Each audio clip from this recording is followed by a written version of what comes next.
How's it going, everyone, and welcome back to the channel. I'm Vanilla Soup, and today I want to wish you a very Merry Christmas. With all the rough things we've had to deal with this year, I'm sure we can all agree that a bit of merry and brightness can just really go a long way right now. And what better way to be merry and bright than to have some controversial opinions when it comes to Halo. That's right, today I want to rank every Halo game, and oh boy, I know this is gonna get me in trouble. All of you at home know I have some already hot takes when it comes to Halo, but I wanted to get these ideas out there and wanted to kind of get you guys an idea of really where do the Halo games rank in my mind. Now keep in mind, this video is going to be just 100% campaigns. No multiplayer involved here, and just the stories as a whole. So just keep that in mind so you can kind of understand where I'm going with each individual game. Okay, so the tier maker did already sort of order these things in a way that I'm just gonna kind of go with, kind of mix it up a little bit, keep it random. I was thinking about doing it in chronological order, but I think what we have going on with this website is actually a really good way to approach it. So first off, we got Halo Reach. So the problem with Halo Reach for me is that I don't necessarily love it. The story has merits. The story is actually not bad. The problem that I have with Halo Reach actually comes down to gameplay. Now I know that I did say that this was a campaign-driven tier list, but gameplay still affects that campaign. Now if we're talking story and the story they're telling in Halo Reach, I think I want to place it in B tier.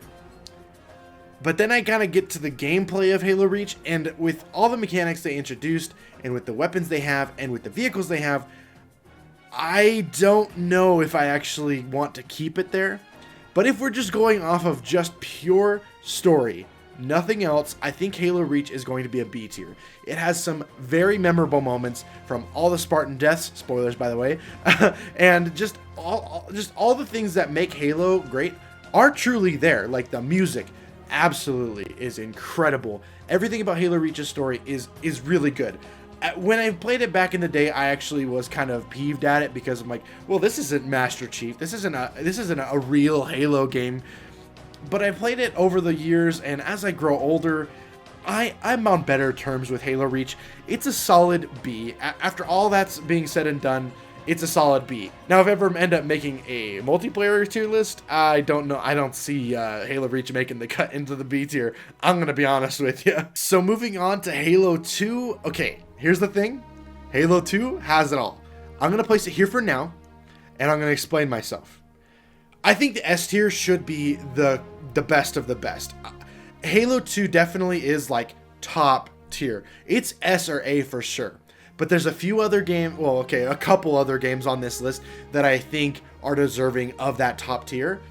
But when I make tier lists, I think of like S tier, it has to be the best, right? Above all else, it has to be the best. So I'm going to come back to Halo 2 in a bit and kind of evaluate its competition with the A tiers, and then at the end, we'll kind of bump one up. Halo 2's story just overall is incredible. I just love all the things that happen in Halo 2 in progression. In Halo 1, it was just really just kind of an introduction. It was very simple, very basic. Halo 2 is where we start getting some heavy doses of lore. You see Gravemind, and we get all the Flood, like actually sort of a story going on with that, and I think that's absolutely incredible. Not to mention the Halo 2 Anniversary did an amazing job and knocked it out of the park, making those cinematics shine and just made the whole game it just made it sing. All right, Halo 3, I'm sure you were aware, was going to be that other game that was going to easily make it to the A tier. Halo 3, you know this by now if you watch the channel, Halo 3 is my favorite Halo game, bar none. Like all around, the complete package, Halo 3 is the best. Now when it comes to the story, I think it's definitely an S tier contender. We will see if it's going to be an S tier in the end, but right now, easy A. Like, there's no question in my mind that it's going to be ever below the A tier. Halo 3 is just, it's amazing. I think Halo 3 also was the first game that really got me on board with Chief and Cortana's partnership. I think everything up until that point was fine, don't get me wrong, it was great, but Halo 3 is really where it all came together, and that's why I think those two characters are my favorite out of all of Halo, because Halo 3 did a lot of things to make those two characters grow and just become even better than I thought they could be. Okay, so here we are with Halo 5. Instant S tier. Instant S tier. Okay, no, but in all seriousness, you know that I'm not going to give Halo 5 an S tier. Does that mean I hate Halo 5? No. I don't hate Halo 5. I love Halo 5's multiplayer. I love Halo 5 for a lot of reasons. It's not my favorite Halo game, but it's not my least favorite Halo game, if you catch my drift. Halo 5's story has a lot of issues, and I've said this before on the channel again. Like, I've said so much about this game because it's quite controversial, right? Halo 5 has a lot of good things about it. Everything with Blue Team, fantastic. I don't see anyone disputing that, honestly. Halo 5, if it was just Blue Team and stacked way more missions for Blue Team, then it would be an A tier easy. Because what they did with Blue Team was great. But Team Osiris was in the mix. But Cortana turned out to be a bad guy, which is a decision I heavily disagree with. Even though it's an interesting story, I still don't believe after all these years it's a story that I wanted or that needed to happen. So I do have to say, out of what we have here, Halo 5 is definitely the C. I don't think that there should be anything on this list that's below a C. We'll get to some of them that I think could be below a C, but we'll get to that later.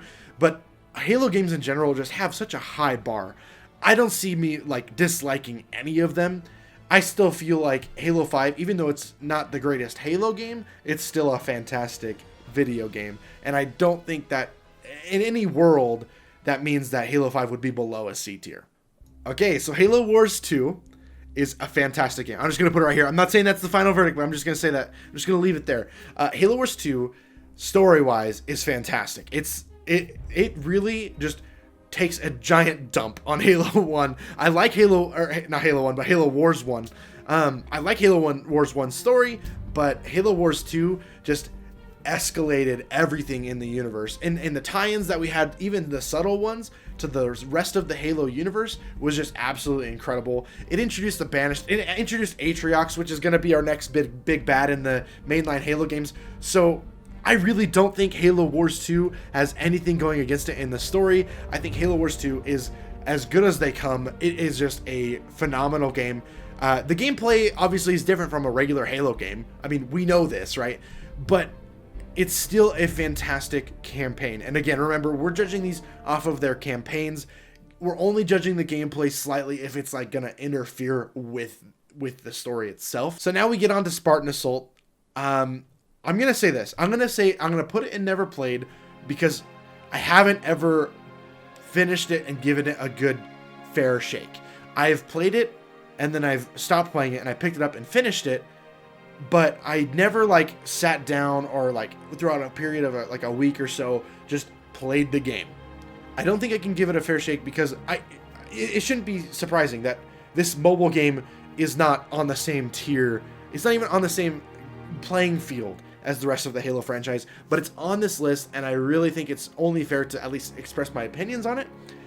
I don't necessarily hate the game. The gameplay is actually interesting for what it is. It's a really cool twin stick shooter. It top down and everything. It's a good idea, a good premise for a game, but the story itself has nothing to do with Halo. Like, well, okay, it obviously has something to do with Halo, but it has nothing to do with what we care about. And if you've played the games, you know that they're not even necessarily like there's an out for them not to be even not canon. Like, it's not even necessarily something you have to play. I don't even think I would recommend these games to anyone. So I'm gonna place it in never played. If I had to give it an absolute rating on this list, I would give it a C tier. But I just want to be fair to that game in general, that I would need to play it again all the way through just to really have an opinion on it. Okay, so Halo Combat Evolved. I don't think there's any dispute on Halo Combat Evolved's legacy. Everything about Halo Combat Evolved is iconic. However, the story has not particularly aged well. Like, it's a great game. It's phenomenal. What it did and set up such a legacy and atmosphere and world, just unparalleled.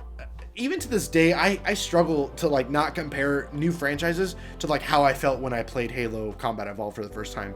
Like, you're dropped on this mysterious alien ring world, and you just have to go and try things out. You just have to go out, and it's just something that even today when I play a new game, I'm just like, man, Combat Evolved did that better. But the story in and of itself isn't really that impressive. And I know I'm going to catch a lot of heat for there, but I can already tell out of these 4 in A tier, it's not going to be in the S tier. I can already guarantee that it's one of the best, but not the best. I don't think it belongs in the S tier because this was just, you know, the fledgling stages. I don't think this was ever going to be an S tier, but without Halo Combat Evolved, we wouldn't have any of this, and you guys know this. Like, I don't have to explain this to you, but I just think other Halo games that come after just had a better story overall. All right, Halo 3 ODST. Here's the thing. Halo 3 ODST is really great. It's a shorter Halo game. It has some great music. Has the best jazz soundtrack of any video game I've ever played, and it's fine. It's not something that I play yearly even. I maybe play this once in a few years, actually. Like, I try and play through all the mainline Halo games at least once a year, but Halo 3 ODST is always one that just kind of gets put on the back burner, because while I appreciate the game and what it did, and while I like the game for what it is, I don't ever really go back to it. I think that says something to it. The story doesn't ever really like jar me, mostly because like the story does happen inside Halo 3, right? Like, it does happen at the same time, or like it coincides. So I don't think I could ever really give it an A tier, but it's a good game. Like, its story is good. These ODST that we are introduced to and that we travel with and that we have this journey with, as short as it may be, is pretty good, right? It's not bad. It's something that I wish we actually could get more of. I wish they would give an ODST sequel to us, but I don't think that'll ever happen. Although in the book Bad Blood, we do see Buck reunite with his fire team here, so I mean, it's possible. Okay, Halo 4. Halo 4, Halo 4, Halo 4. Where do we put you? Obviously, just somewhere in here, right? Halo 4 is an interesting one. I love Halo 4. There's so much I love about Halo 4. Its story is phenomenal. Its villain, the Didact, is phenomenal. They underutilized him tremendously in my eyes. I think them not using the Didact again in Halo 5 was just a serious oversight, and just an absolute tragedy to what could have been. The Didact is just, man, I love him. I love our Didact boy. And also, Halo 4's story is actually really touching.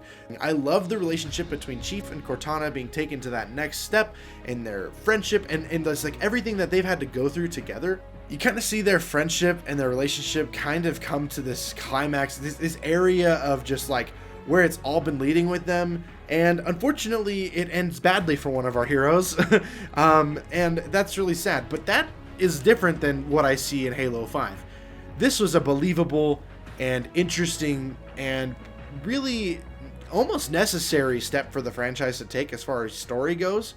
But this with Halo 5 was just not. That there's a difference between Cortana turning evil, or coming back from the dead and then turning evil, and then like just her like sacrificing her life, or her, you know, her presence is just two totally different things. But I can see why people would draw out similarities, because these both are like 343 Halo games, right? Like, they do have a lot of similarities, but I think Halo 4 did that portion better. And I think that's also another thing why I dislike the ending of Halo 5, is because they had something really good happen here, and then they brought a character back from the dead only to make her a villain, and everybody's calling for her to be killed off again in Halo Infinite. But then again, like, it's just backtracking again, and I don't want that. Now, the art style of Halo 4, I know, is another hotly debated topic. It's not just the fact that Chief got a new set of armor. It's that armor sort of signifies something greater. If it was just the change of armor and we had a very similar style of story as the Bungie Halo games, we'd be having a completely different conversation. But when I think of Halo 4, I think of two major flags, if you will. It's the art style and the story changes. For better or for worse, I just think that it's not deserving of anything other than a C tier. As much as I love certain parts of Halo 4, I think I have to put Halo 4 along with Halo 5 in the C tier, just because it's just not something that can even compete with the amount of story, depth, and lore we get in here. But then again, I still want to put it above Halo 5. It's not... This is my problem. I see Halo Reach as a better story than Halo 4. I see Halo 4 as a better story than Halo 5, not as bad of a story as Halo 5. So I think I actually, in the end, do want to keep it in the B tier, but just know that if I could, I would do a B-. I would have a B- category just for Halo 4. All right, Spartan Strike, I don't want to spend a whole lot of time on this one. We know where this is going. This is about the same situation. Every time I try and pick up either of these games, it's just not very enjoyable. But if I were to give it a fair shot, maybe I could like place it. I still stand by the fact that I don't think, even when I do play them, I would not be able to put either of them in C tier. I would probably put them in a D tier or lower. I think this was just very cheaply made games, and I don't know. I just don't think the story is even consequential. There's not much to offer. Okay, so we talked about Halo Wars before with Halo Wars 2. Again, it's one of those situations where I wish there was kind of like a middle tier, because I'm already looking at this and I'm saying, okay, well, it's not as good as Halo Wars 2, but it's definitely better than like Halo 4 as far as story goes. I love seeing, the Arbiter before Thel. I love seeing new angles and perspectives from the Halo universe. The Spartans that we get in this game are really interesting, and to be fair, we don't even get to know a lot about them in either of these games. But just having them there is cool. You find more about them for sure through like the expanded lore and stuff like that. So that's great. But Halo Wars 2 capitalized on that and like made Atriox a really big threat to these Spartans. You see their helmet gets split off their head. Like, it's just a really cool dynamic that you get to see these Spartans deal with, right? And so I don't think Halo Wars is on the same ground as Halo Wars 2. I think it's definitely a B tier, but I think this one is actually kind of like Halo 4 in the sense, if I could, I'd put one in the middle, but I think I'd give this an A-, because I actually think I like it more than Halo Reach. As far as story goes, remember this, as far as story goes, it's just a story package. I think it's about the same as Halo Reach, Halo ODST, slightly above Halo 4 for sure. Remember, Halo 4 would be like a B-, Halo Wars would be like an A- or a B+, right? So here is the last game, Fireteam Raven. Now, one could argue that Fireteam Raven doesn't really have a story.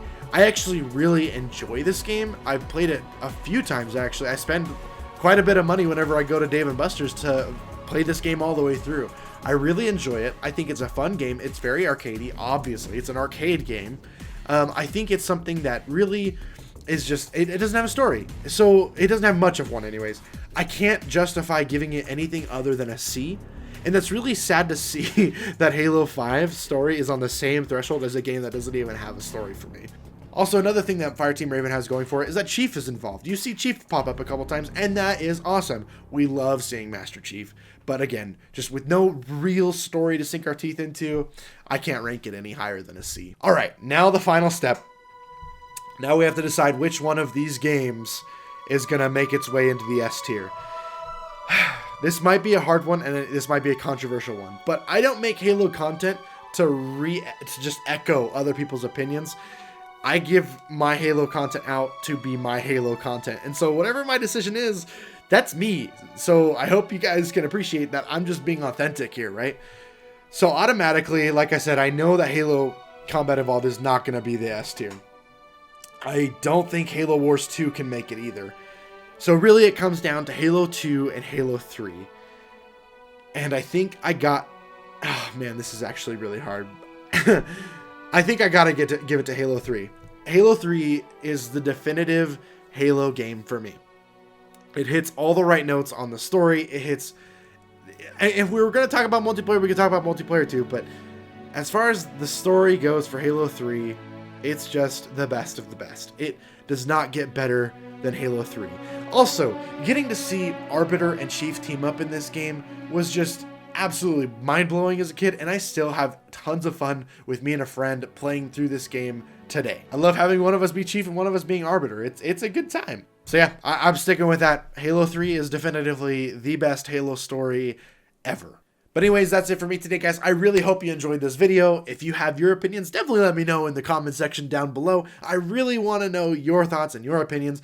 Do you kind of agree with my list? Where do we differ? Let me know in the comments. I can't wait to hear from you. Remember that I do stream on Twitch, so find the link to my Twitch channel in the description below. Join our Discord as well if you want to be part of this awesome community we have going here. And until next time, my friends, I'll see you online. Vanilla Soup